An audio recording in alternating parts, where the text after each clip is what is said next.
নুসরাত হত্যায় অর্থ লেনদেনে বেশ কয়েকজনের সংশ্লিষ্টতা পেয়েছে সিআইডি। রুহুল আমিনকে তোলা হয়েছে আদালতে, স্বীকারোক্তিমূলক জবানবন্দি দিচ্ছে মনি ও জাবেদ।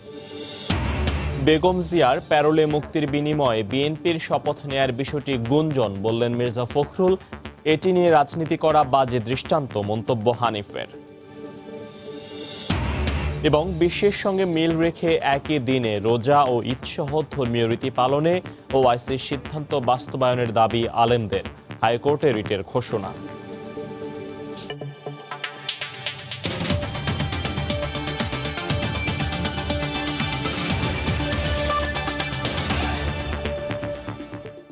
জনপদের সময়ে সঙ্গে আছি আমি ফয়সাল মোরশেদ। ফেনীর সোনাগাজীতে মাদ্রাসা ছাত্রী নুসরাত হত্যাকাণ্ডে অবৈধ অর্থ লেনদেনে প্রাথমিক প্রমাণ পেয়েছে সিআইডি। এছাড়া এ ঘটনায় বেশ কয়েকজনের সংশ্লিষ্টতা পাওয়া গেছে। সকালে সিআইডি কার্যালয়ে সংবাদ সম্মেলনে এ তথ্য জানানো হয়। এই ঘটনায় জড়িতদের দৃষ্টান্তমূলক শাস্তির দাবিতে ফেনী, নেত্রকোনা সহ দেশের বিভিন্ন স্থানে মানববন্ধন করা হয়েছে। এদিকে আসামি জোবায়েরের স্বীকারোক্তি অনুযায়ী ঘটনায় ব্যবহৃত একটি বোরকা উদ্ধার করেছে পিবিআই। মাদ্রাসা ছাত্রী নুসরাত হত্যাকাণ্ডের পরপরই বিভিন্ন গণমাধ্যমে এই হত্যাকাণ্ডে অর্থ লেনদেনের বিষয়টি প্রকাশ পায়। এর সূত্র ধরেই বিষয়টি তদন্তের সিদ্ধান্ত নেয় সিআইডি। প্রাথমিক তদন্তে হত্যাকাণ্ডে অর্থ লেনদেন এবং এর সাথে বেশ কয়েকজনের সম্পৃক্ততার তথ্য পায় সিআইডি। শনিবার সকালে সিআইডি কার্যালয়ে এক সংবাদ সম্মেলনে সিআইডি বিশেষ পুলিশ সুপার মোল্লা নজরুল ইসলাম জানান, এই ঘটনায় সম্পৃক্ত কাউকেই ছাড় দেওয়া হবে না। আমরা জানতে পেরেছি যে এখানে এই হত্যাকাণ্ডকে ঘিরে অনেকে এই টাকা ইনভেস্ট করেছে। কেউ কেরোসিন কিনে দিয়েছে, কেউ বোরকা কিনে দিয়েছে, কেউ বা এই ঘটনাকে ভিন্ন খাতে নেওয়ার জন্য টাকা পয়সা ইনভেস্ট করেছে। এখানে অবৈধ টাকা লেনদেন হয়েছে কিনা এই বিষয়গুলো আমরা খতিয়ে দেখছি। এদিকে নুসরাত হত্যাকাণ্ডের বিচার দাবিতে ফেনীতে মানববন্ধন করা হয়। সড়কের দুধারে প্রায় 1 কিলোমিটার জুড়ে সারিবদ্ধভাবে দাঁড়িয়ে নুসরাত হত্যাকারীদের দৃষ্টান্তমূলক শাস্তির দাবিতে নানা স্লোগান দেয় মানববন্ধনে অংশ নেয়া বিভিন্ন সামাজিক ও সাংস্কৃতিক সংগঠনের নেতাকর্মীরা। এছাড়া ফেনীর ট্রাক রোড থেকে ফেনী সেন্ট্রাল হাই স্কুলের শিক্ষক ও শিক্ষার্থীরা একটি বিক্ষোভ মিছিল বের করে। এই সময় তারা এই হত্যাকাণ্ডের সাথে জড়িতদের দ্রুত বিচার দাবি করেন। সরকারের কাছে আমাদের একটাই অনুরোধ যে ওনারা কঠোরভাবে ওনাদের যেন শাস্তি দেয়, একজনের দেখা অন্যজন যেন এরকম কাজ না করতে পারে। এই হত্যাকাণ্ড যদি বিচার না হয় তাহলে আমরা কিভাবে শিক্ষা প্রতিষ্ঠানকে নিরাপদ মনে করব? এই জঘন্য হত্যাকাণ্ডের সাথে যারা জড়িত তাদের যেন দৃষ্টান্তমূলক শাস্তি হয়। একই দাবিতে নেত্রকোনা ও খাগড়াছড়িতে মানববন্ধন ও মৌন মিছিল অনুষ্ঠিত হয়। এদিকে রাজধানীর শাহবাগে বেশ কয়েকটি সামাজিক ও সাংস্কৃতিক সংগঠন মানববন্ধনে অংশ নিয়ে দ্রুততম সময়ে নুসরাত হত্যার বিচার দাবি করেন। শাহরিয়ার জামান দ্বীপ, সময় সংবাদ, ঢাকা। এদিকে মাদ্রাসা ছাত্রী নুসরাত জাহান রাফি হত্যা মামলায় গ্রেফতার সোনাগাজী উপজেলা আওয়ামী লীগ নেতা রুহুল আমিন সহ 3 জনকে আদালতে হাজির করা হয়েছে। বিকেলে জেলা জুডিশিয়াল ম্যাজিস্ট্রেট সরাফ উদ্দিন আহমেদের আদালতে উপজেলা আওয়ামী লীগের সভাপতি ও সোনাগাজী ফাজিল মাদ্রাসার ব্যবস্থাপনা কমিটির সহ সভাপতি রুহুল আমিনকে হাজির করে 7 দিনের রিমান্ড আবেদন করে পিবিআই। এছাড়া রিমান্ডে থাকা কামরুন নাহার মনি ও জাবেদ হোসেনকে স্বীকারোক্তিমূলক জবানবন্দির জন্য আদালতে হাজির করা হয়েছে। গতকাল সোনাগাজীর পৌর এলাকার নিজ বাসা থেকে আওয়ামী লীগ নেতা রুহুল আমিনকে গ্রেফতার করে পিবিআই।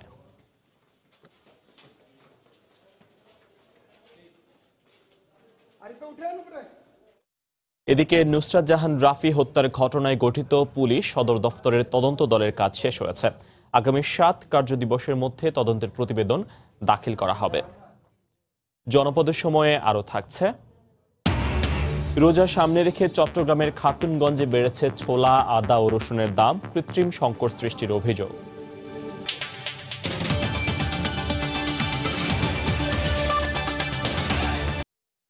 বিএনপির ভারপ্রাপ্ত চেয়ারম্যান তারেক রহমানের বিদেশি ব্যাংক অ্যাকাউন্ট জব্দের আদালতের আদেশ উদ্দেশ্যমূলক ও হাস্যকর বলে মন্তব্য করেছেন দলটির মহাসচিব মির্জা ফখরুল ইসলাম আলমগীর। বেগম জিয়ার প্যারোলে মুক্তির বিনিময়ে বিএনপির নির্বাচিতরা শপথ নেবেন, এ ধরনের বক্তব্য অসত্য ও গুঞ্জন বলেও মন্তব্য করেন তিনি। আবারও ঐক্যবদ্ধ আন্দোলনের মাধ্যমে বেগম জিয়াকে মুক্ত করার কথা জানান মির্জা ফখরুল। নির্বাচনী সহিংসতায় ক্ষতিগ্রস্তদের দেখতে কুমিল্লা সফরে গিয়ে এ কথা বলেন তিনি। আহমেদ সালেহিনের রিপোর্ট।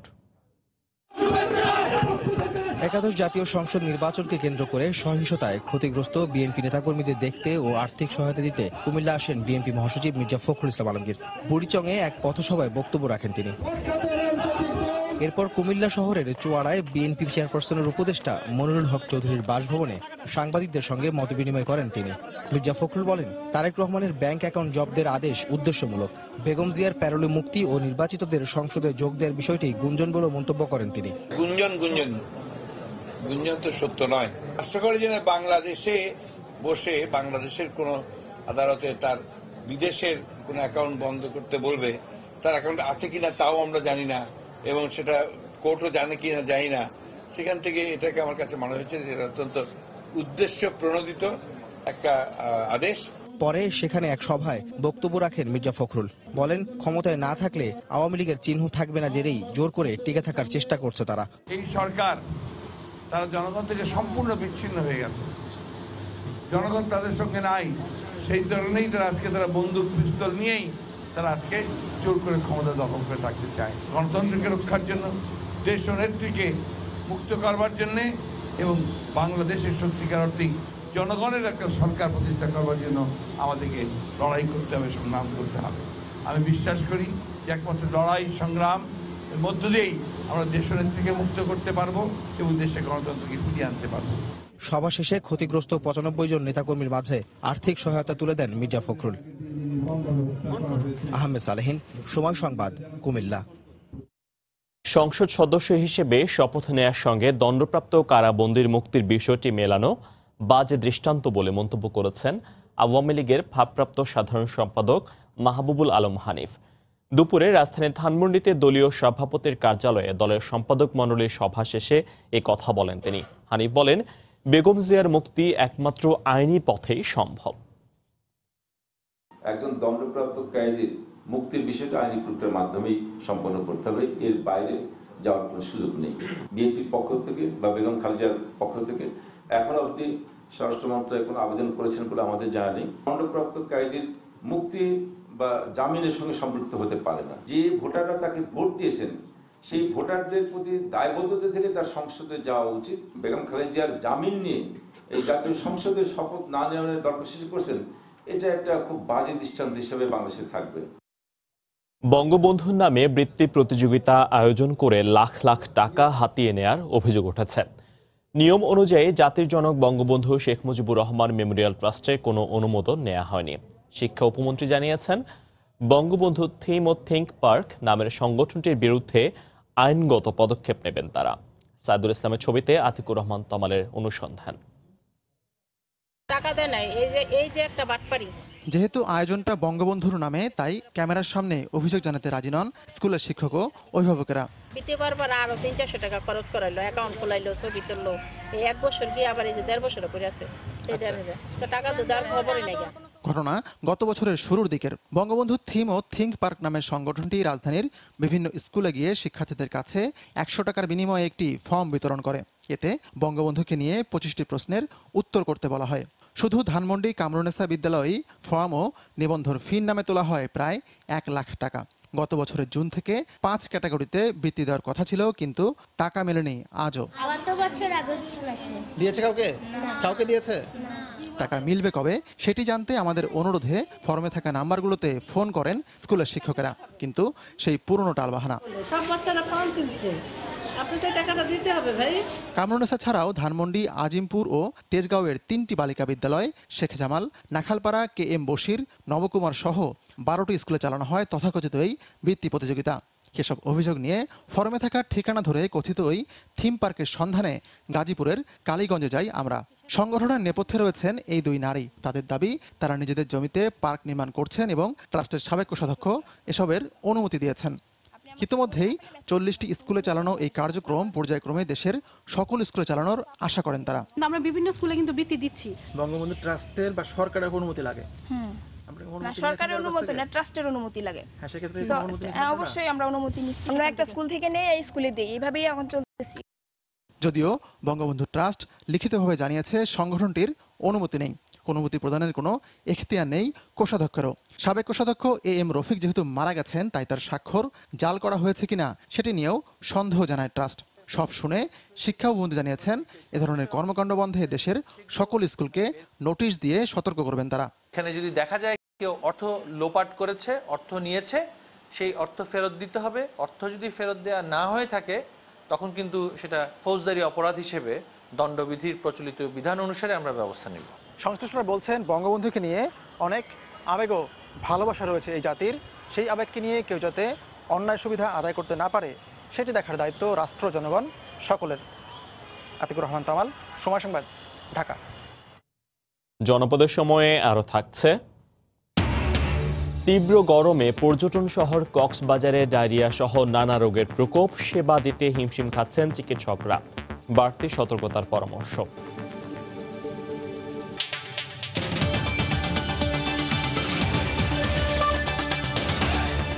সারা বিশ্বের সঙ্গে মিল রেখে একই দিনে ঈদ ও রমজান সহ ধর্মীয় অনুষ্ঠান পালনে ওআইসির সিদ্ধান্ত বাস্তবায়নের দাবি জানিয়েছেন আলেম সমাজ। সকালে রাজধানীর জাতীয় প্রেস ক্লাবে সংবাদ সম্মেলনে তারা দাবি করেন, কোরআন সুন্নাহ অনুযায়ী বিশ্বে অভিন্ন দিনে ঈদ, রমজান, আশুরা পালনের বিধান রয়েছে। ওআইসির সিদ্ধান্ত বাস্তবায়নে চলতি সপ্তাহে হাইকোর্টে রিট করা হতে পারে বলেও সংবাদ সম্মেলনে জানানো হয়। বাংলাদেশে রমজান, ঈদ সহ ধর্মীয় অন্য দিবস পালনে হিজরি মাসের তারিখ নির্ধারণের ক্ষেত্রে বিবেচনায় নেওয়া হয় দেশের যে কোনো জায়গায় চাঁদ দেখাকে। সেক্ষেত্রে বিশ্বের বেশিরভাগ দেশের সঙ্গেই বাংলাদেশের হিজরি মাসের তারিখের মিল থাকে না।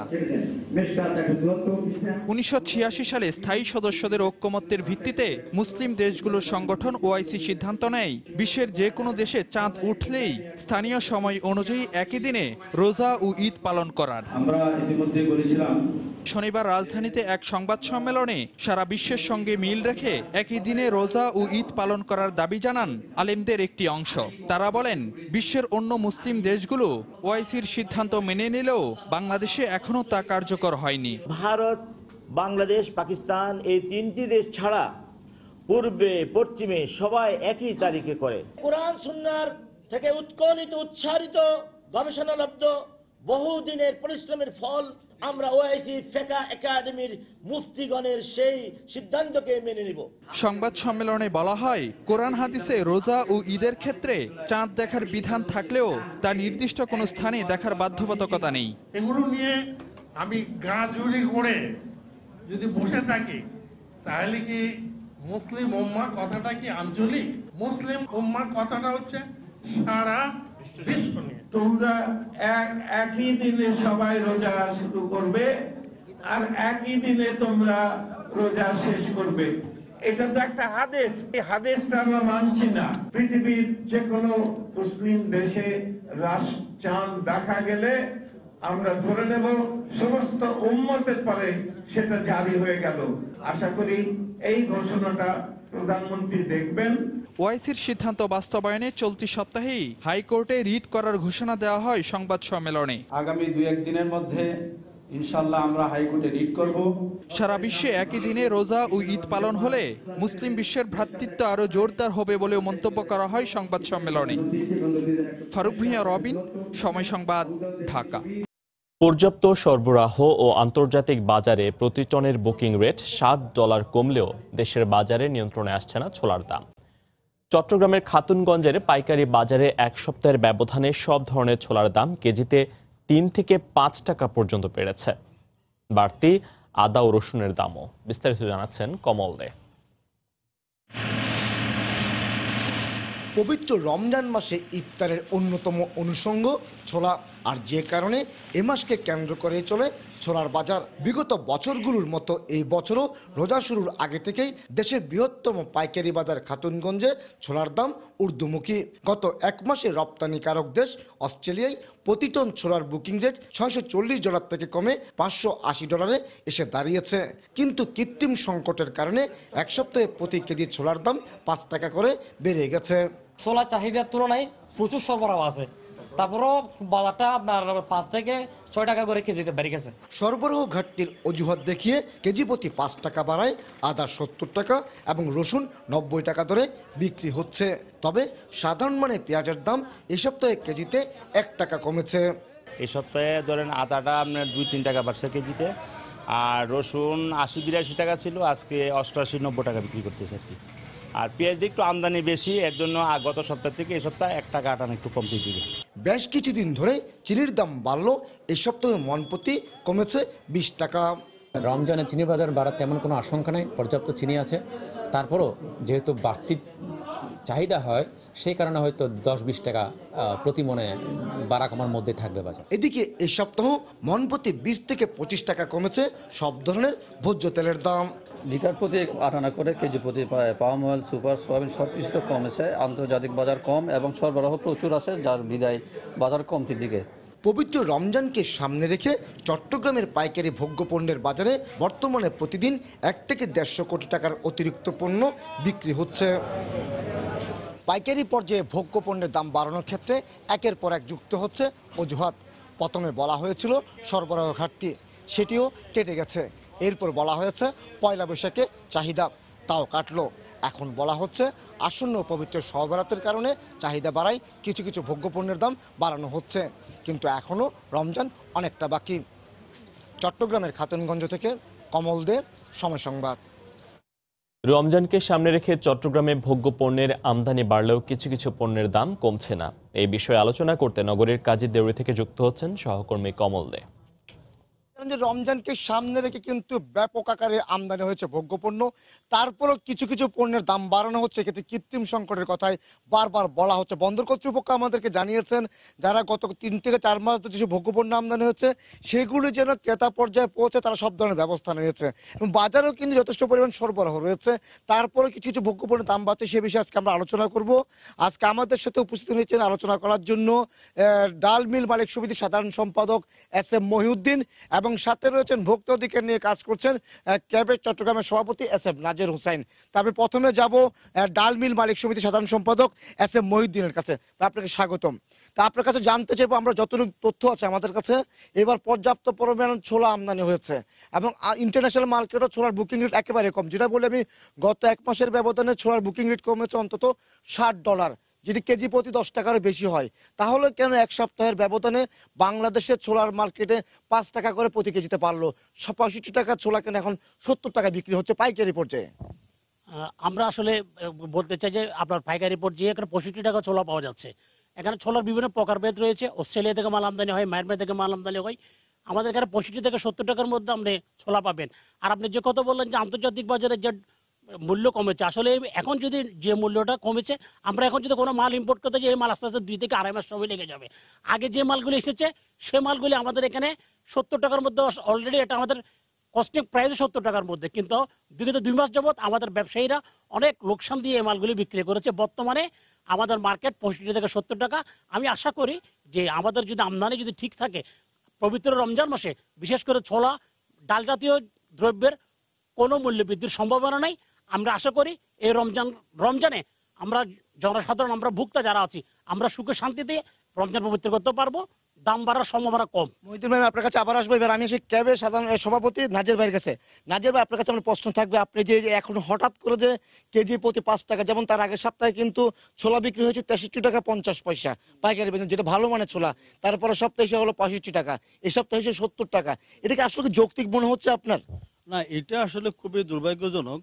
ছোলার দাম মানে সারা ওয়ার্ল্ডে দাম কমে গেল, আমাদের বাংলাদেশে রমজান শুরু হওয়ার আগে থেকে এই দাম বৃদ্ধির প্রবণতাটা রয়ে গেছে, যার কারণে আজকে হঠাৎ করে নিত্য প্রয়োজনীয় দ্রব্য যে সমস্ত বিষয়গুলি আমরা রমজানে ব্যবহার্য যেগুলি আছে এগুলো বেশ কয়েকটি আইটেমের দাম কিন্তু ঊর্ধ্বগতি। তো এই ঊর্ধ্বগতি আরও হয়তো বেড়ে যাবে। তবে সেক্ষেত্রে আমরা যেটা বলবো, এটার মূল কারণটা হলো আমাদের ব্যবসায়ীদের অতি মুনাফা লাভের যে প্রবৃদ্ধি চিন্তা, ওই চিন্তা থেকে তারা কিন্তু এই সুযোগটা নিয়ে থাকেন। যখনই দ্রব্যের দাম বাড়বে, চাহিদা বাড়বে, তখনই ওই পণ্যের দাম বাড়ে যাবে।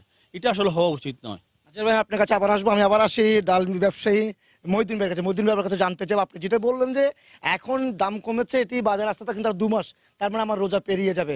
কিন্তু আপনি এখন যে ডাল যে ছোলা বাজারে আছে সেটি কিন্তু 6 মাস আগে এলসি খোলা হয়েছে। আমরা জানি রমজানের ভোগ্যপণ্যের জন্য এলসি খোলা হয় অন্তত 6 মাস আগে, এবং 3 মাসের মধ্যে কিন্তু ভোগ্যপণ্য বাজারে আসতে শুরু করবে, আমদানি পণ্য চট্টগ্রাম বন্দরে চলে আসে। কিন্তু বাজারে যথেষ্ট পরিমাণ ছোলা রয়েছে, সরবরাহ রয়েছে, তারপরও কেন আপনারা কৃত্রিম সংকটের বিষয়টি কি আসলে সত্য কিনা? আসলে আমি একটা কথা বলতে চাই, কৃত্রিম বাজার যে সংকট বলতে কোনো কথা নেই, এটা মুক্ত বাজার অর্থনীতি। এখন এক সময় বলতো যে বাংলাদেশের প্রায় আমদানিকৃত পণ্যগুলি খাতুনগঞ্জে আসে। আসলে খাতুনগঞ্জে মাত্র 27 থেকে 30% মাল খাতুনগঞ্জে আসে, বাকি পণ্যগুলো আমরা বাংলাদেশের বিভিন্ন জায়গায় আসে, এখানে মুক্তবাজার অর্থনীতি, এখানে চাইবে যে যে পারবে সে আগে থেকে বিক্রি করার জন্য।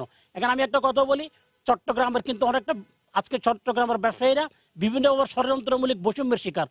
আপনার সেটা কেমন, কিরকম বৈষম্য আপনাকে যেটা বলছেন? এটা আমি আপনাকে বলি যে শুধুমাত্র বাংলাদেশের কোনো মহাসড়কের স্কেল নামক যে একটা বিষয়, বাংলাদেশের কোনো মহাসড়কে কোনো স্কেল নাই।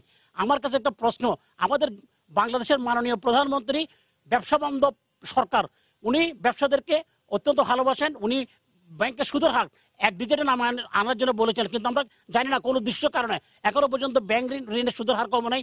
অনেক ব্যাংক 15%, 13%, 12%, যে যার খুশি মতো আপনার তারা তাদের পার্সেন্টেজ নিয়ে যাচ্ছেন, তারা তাদের সুদের হার বসিয়েছেন। তার মানে আপনার সুদের হারটাকে আপনাকে এই পণ্য থেকে তুলে নিচ্ছেন? আমাদের কথা হলো যে আপনার সুদের হার ডিজিটটা যদি 1 ডিজিটে নিয়ে আসা যায় তাহলে পণ্যের দামের উপর সেটা প্রভাব পড়বে। আবার আমাদের ডলারের যে দিনে দিনে ডলার যে ঊর্ধ্বগতি, 84 টাকা ডলার, 86 টাকা, 85 টাকা, এর কারণে সমস্ত কিছু গিয়ে মালের উপর গিয়ে পড়তে পারে। আমি আপনার সাথে আবার কাছে আসবো, আমি আবার নাজের ভাইকে বলি। নাজের ভাই যে অজুহাতটা দেখাচ্ছে ডলারের ঊর্ধ্বগতি, কিন্তু দেখা যায় ইন্টারন্যাশনাল মার্কেটের দাম কম, ডলারের দাম কিন্তু আবার স্থিতিশীল হয়ে আসছে। যখন তারা পণ্যটা আমদানি করে তখন ডলারের দাম কিন্তু ছিল কম ছিল, এখনও তো বাড়তে পারে। তাহলে যে 3 মাস আগের দাম বা 6 মাস আগের আমদানির দাম তারা এখন কেন বাস্তবায়ন ঘটাচ্ছে? এটাকে আপনি ক্যাবের নেতা হিসেবে কোন দৃষ্টিতে বলবেন? এটা যেটা হয়, আমাদের ব্যবসায়ী বন্ধুরা ওরা মানে প্রতিটা সময় ওনারা কোনো না কোনো একটা অজুহাত, এখন ধরেন ডলারের দাম বৃদ্ধি, ব্যাংকের ইন্টারেস্ট বৃদ্ধি, চট্টগ্রামের মহাসড়ক স্কেল, এরকম নানা রকম অজুহাত দিয়ে কিন্তু ওনারা আমাদেরকে বোকা বানানোর চেষ্টা করে থাকেন। এবং সেই সাথে যে বিষয়টা থেকে থাকেন, ওনারা মাঝে মধ্যে বলে থাকেন যে পাইকারি বাজারে ঠিক আছে, খুচরা বাজারে প্রবলেম হলে আমরা কি করব, মানে এরকম এগুলো সবগুলো অজুহাত। তো এটার জন্য আলটিমেটলি ব্যবসায়ীরাই দায়ী। কারণ হলো যে ব্যাংকের ব্যবসা করে উনিও তো ব্যবসায়ী, অনেক ব্যবসায়ীর চাল ডালের ব্যবসা আছে, তো তারা তো মানে একই কমিউনিটির মানুষ। প্রধানমন্ত্রী থেকে ব্যাংকের ব্যবসায়ীরা অনেক সুবিধা নিয়েছেন যে 1 ডিজিটে নিয়ে আসার জন্য, কিন্তু তারা সেই প্রতিশ্রুতি পালন করে নাই। ঠিক একইভাবে রমজানের যে ব্যবহার্য নিত্য প্রয়োজনীয় গুরুত্বপূর্ণ, এখানেও কিন্তু ওনারা আমাদেরকে প্রতিশ্রুতি দেন যে দাম ঠিক থাকবে, স্থিতিশীল থাকবে, কিন্তু কয়েকদিন পর রমজান শুরু হওয়ার পরে এই দাম হু হু করে বেড়ে যায়। তো এই জন্য আমরা বলবো যে ব্যবসায়ী কমিউনিটি অ্যাজ এ হোল সবাইকে আমাদেরকে যে প্রতিশ্রুতি দিবে সেই প্রতিশ্রুতির প্রতিপালন করার জন্য তাদেরকে এগিয়ে আসা উচিত। ধন্যবাদ নাজির ভাই, আমি আপনার কাছে আবার আসবো, আবার আসি মহিউদ্দিন ভাইয়ের কাছে। মহিউদ্দিন ভাই, আপনি তো বলছিলেন ছোলার কথা বলছিলেন, ছোলা কিন্তু এখন আমরা যতটুকু জানি চট্টগ্রাম বন্দর ছোলাবাহী জাহাজ কিন্তু এখনো আছে, তার মানে আমদানির যেটা যেটা পাইপলাইন আছে, পাইপলাইন কিন্তু চালু আছে, বন্ধ নয় কোথাও, সব জায়গায় খালাস হচ্ছে, বাজারও যাচ্ছে, ট্রাক ভর্তি ছোলা আমরা দেখেছি খাতুনগঞ্জের মধ্যে আছে। এক্ষেত্রে কেউ গুদামজাত করার কোনো সুযোগ নিচ্ছে কিনা, দাম বাড়ানোর, যেহেতু রমজান কিন্তু আর বেশি দেরি নেই, ইতিমধ্যে একটা কথা বলা হয়েছিল শবে বরাত বা এরকম বলা হচ্ছে, বিভিন্ন অজুহাত তার কারণ হচ্ছে রমজান যেহেতু আর বেশি দেরি নাই, ছোলা পর্যাপ্ত আছে, এক্ষেত্রে কৃত্রিম সংকট বা গুদামজাতকরণের কোনো সম্ভাবনা আশঙ্কা আছে কিনা, আপনি কি বলবেন? আমার মতো হয় কোনো গুদামজাত করার কোনো সম্ভাবনা নেই। ছোলা যদি যেভাবে আমদানিকৃত ছোলা যদি সরবরাহ যদি ঠিক থাকে, ছোলার দাম বাড়বে না। ছোলা না, আপনারা জানেন যে মসুরের ডাল থেকে শুরু করে সমস্ত ডাল গত বছরের চেয়ে সমস্ত ডাল জাতীয় দ্রব্যের দাম এখন বাজারে স্থিতিশীল, গত বছর থেকে বাড়ে নেই। সুতরাং আমি আশা করি বাড়বে না। তবে আমি একটা কথাই বলতে চাই আজকে, যে আমাদের চট্টগ্রামের একটা দুঃখ ছিল চাকতাই খাল, কিন্তু আজকে খাতুনগঞ্জ সমস্ত চট্টগ্রামের ব্যবসায়ীদের দুঃখ হচ্ছে স্কেলের 13 টন। আমরা কেন বৈষম্যের শিকার হব? আজকে আমাদের 13 টন, আপনি ঢাকা থেকে একটা মাল যদি সিলেট যাই 22 টন যাই, চট্টগ্রাম আসলে এটা আসে 13 টন। সুতরাং আমাদের এখানে পত্রটা অন্য জায়গা থেকে আমাদের এখানে বেশি হয়ে যাচ্ছে। আমি আপনার কাছে আবার আসবো, আমি একটু আবার নাজের ভাইকে বলবো। নাজের ভাই, শেষ মুহূর্তে কথা বলে, এখনো রমজানের মাত্র 20 দিন বাকি। আমরা আগে দেখেছি বিগত সময়গুলোতে রমজানকে কেন্দ্র করে বাজার মনিটরিং করা, ভ্রাম্যমাণ আদালত পরিচালনা, এখন পর্যন্ত সে বিষয়ে কিছু দেখা যাচ্ছে না। তাহলে কি বাজার নিয়ন্ত্রণের জন্য যে ভ্রাম্যমাণ আদালত পরিচালনা বা বাজার মনিটরিং এর ব্যবস্থা করা জেলা প্রশাসন পক্ষ থেকে উচিত নয় কি? না, এইটা যেটা আপনি প্রথমে বলছেন, মানে সরকার ব্যবসা বান্ধব, এই ব্যবসা বান্ধব বেশি হয়ে যাওয়ার কারণে কিন্তু আসলে ভোক্তাদের স্বার্থগুলো উপেক্ষিত হয়ে যাচ্ছে। তবে আমরা যেটা বলে আসছি বারবার, ব্যবসায়ী সে ব্যবসা কাকে দিয়ে করবে? তার মেইন ক্লায়েন্ট কিন্তু কনজিউমাররা। আজকে কনজিউমার আছে বলে বাংলাদেশে ব্যবসা হচ্ছে। সেই কারণে আমরা যেটা বলছি যে ব্যবসায়ী স্বার্থ রক্ষার জন্য কনজিউমার স্বার্থটা কিন্তু ব্যবসায়ীদের দেখতে হবে, নাহলে আপনি কাকে নিয়ে ব্যবসাটা করবেন? তো সেই কারণে সরকার কিন্তু দ্রব্যমূল্য নিয়ন্ত্রণের বেলায় অতিমাত্রা ব্যবসায়ী নির্ভরশীল হওয়ার কারণে আজকে ধরুন ইনোভেশন আমরা যেটা দেখি যে 1 মাস আগে বা 15 দিন আগে থেকে জেলা প্রশাসন বা বাণিজ্য মন্ত্রণালয় বিভিন্ন জায়গা থেকে বাজার মনিটরিংটা করা হয়। তো এইবার কোনো উদ্যোগ সেরকম নেওয়া হয় না, যদিও আমরা 18 তারিখে মিটিংগুলো করেছি, এটার উদ্যোগটা দ্রুত হবে। আমরা আশা করি যে এই দ্রুত মনিটরিংটা যদি করা হয় তাহলে জনগণ কিন্তু অনেক জায়গাতে উপকৃত হতে পারবে। দুজনকে ধন্যবাদ। এস এম নাজের হোসেন কেবে সভাপতি, আপনাকেও ধন্যবাদ জানাচ্ছি। ডালমেল ব্যবসায়ী সমিতি সাধারণ সম্পাদক এস এম মহিউদ্দিন ভাইকে, দুজনকে ধন্যবাদ জানাচ্ছি। আমি একটা কথা বলি, বাংলাদেশে কিন্তু শুধুমাত্র রমজান মাসে ছোলার চাহিদা হয় 70 থেকে 80 হাজার মেট্রিক টন, এবং এর বাইরে চিনির চাহিদা প্রয়োজন হয় 2.5 থেকে 3 লাখ মেট্রিক টন, এবং আরেকটি ভোজ্য তেলের প্রয়োজন হয় 3 থেকে 3.5 লাখ মেট্রিক টন। আমরা বন্দর এবং কাস্টম সূত্রে যতটুকু জানতে পেরেছি পর্যাপ্ত পরিমাণে ভোগ্যপণ্য আমদানি হয়েছে এবং বাজারমুখী হয়েছে। তারপরে হয়তো বা কিছুটা নানা জটিলতার কথা বলে বা কিছুটা অজুহাত দেখিয়ে এসব ভোগ্যপণ্যের দাম বাড়ানো হচ্ছে, কিন্তু মাঠ পর্যায়ে এমন ধরনের অভিযোগ উঠে আসছে। তো এখন কিন্তু আমার কাছে ছিল যে রমজানকে কেন্দ্র করে ভোগ্যপণ্য আমদানি এবং যে কিছু কিছু ভোগ্যপণ্যের দাম বাড়ানো হচ্ছে সেই নিয়ে আমরা আলোচনা করছিলাম, তার সর্বশেষ। আসন্ন রমজান ঘিরে চট্টগ্রামে ভোগ্যপণ্যের আমদানি এবং সেই সাথে ভোগ্যপণ্যের দাম বাড়া এবং কমা নিয়ে আলোচনা করছিলেন আমাদের সহকর্মী কমল দে। তিনি ছিলেন নগরের কাজের দেউরি এলাকায়। গরমের তীব্রতা বাড়ার সঙ্গে সঙ্গে পর্যটন শহর কক্সবাজারের হাসপাতালগুলোতে বাড়ছে রোগীর সংখ্যা। ডায়রিয়া, ভাইরাস জ্বর ও শ্বাসকষ্টজনিত বিভিন্ন রোগে আক্রান্ত হয়ে স্বাভাবিকের চেয়ে বেশি রোগী ভর্তি হয়েছেন কক্সবাজার সদর হাসপাতালে। অতিরিক্ত রোগী সামাল দিতে হিমশিম খেতে হচ্ছে চিকিৎসক ও নার্সদের। আর সতর্ক থাকার পাশাপাশি শিশুদের অসুস্থতায় ডাক্তারি পরামর্শ নেওয়ার কথা জানিয়েছেন বিশেষজ্ঞ চিকিৎসক। সুজাউদ্দিন রুবেলের তথ্য, মোহাম্মদ ফরাজের ছবি নিয়ে রিপোর্ট। গরমের সাথে পাল্লা দিয়ে কক্সবাজারে বাড়ছে ডায়রিয়া, ভাইরাস জ্বর ও শ্বাসকষ্টজনিত বিভিন্ন রোগে আক্রান্ত রোগীর সংখ্যা। গত দুদিন ধরে স্বাভাবিক সময়ের চেয়ে দ্বিগুণের বেশি রোগী ভর্তি হয়েছে কক্সবাজার সদর হাসপাতালে। সিট না পেয়ে মেঝেতে শুয়ে চিকিৎসা নিচ্ছেন রোগীরা। স্বাভাবিক সময়ে ডায়রিয়া ওয়ার্ডে 20 জন রোগী ভর্তি হলেও বর্তমানে তা দাঁড়িয়েছে 50 জনে। এছাড়াও নারী ও শিশু ওয়ার্ডে ভাইরাসজনিত রোগে ভর্তি হয়েছে দ্বিগুণের চেয়ে বেশি রোগী। কালকে একটার পর থেকে অদ্যবধি কোনো ওষুধ পাই নাই, কোনো ডাক্তার দেখা নাই, কোনো নার্সও দেখে নাই। মাথা ব্যথা নিয়ে বেশি কষ্টে আছে, তারা বললে আর কেউ গুরুত্ব দেয় না। এদিকে স্বল্প সংখ্যক জনবল নিয়ে অতিরিক্ত রোগী সামাল দিতে হিমশিম খেতে হচ্ছে চিকিৎসকদের। জনবল কমের কারণে আমরা ঠিকমতো স্বাস্থ্য সেবা দিতে পারি না। ডায়রিয়া, ভাইরাস জ্বর এবং রিলেটেড সংক্রামক ব্যাধি পরিমাণ বৃদ্ধি পেয়েছে।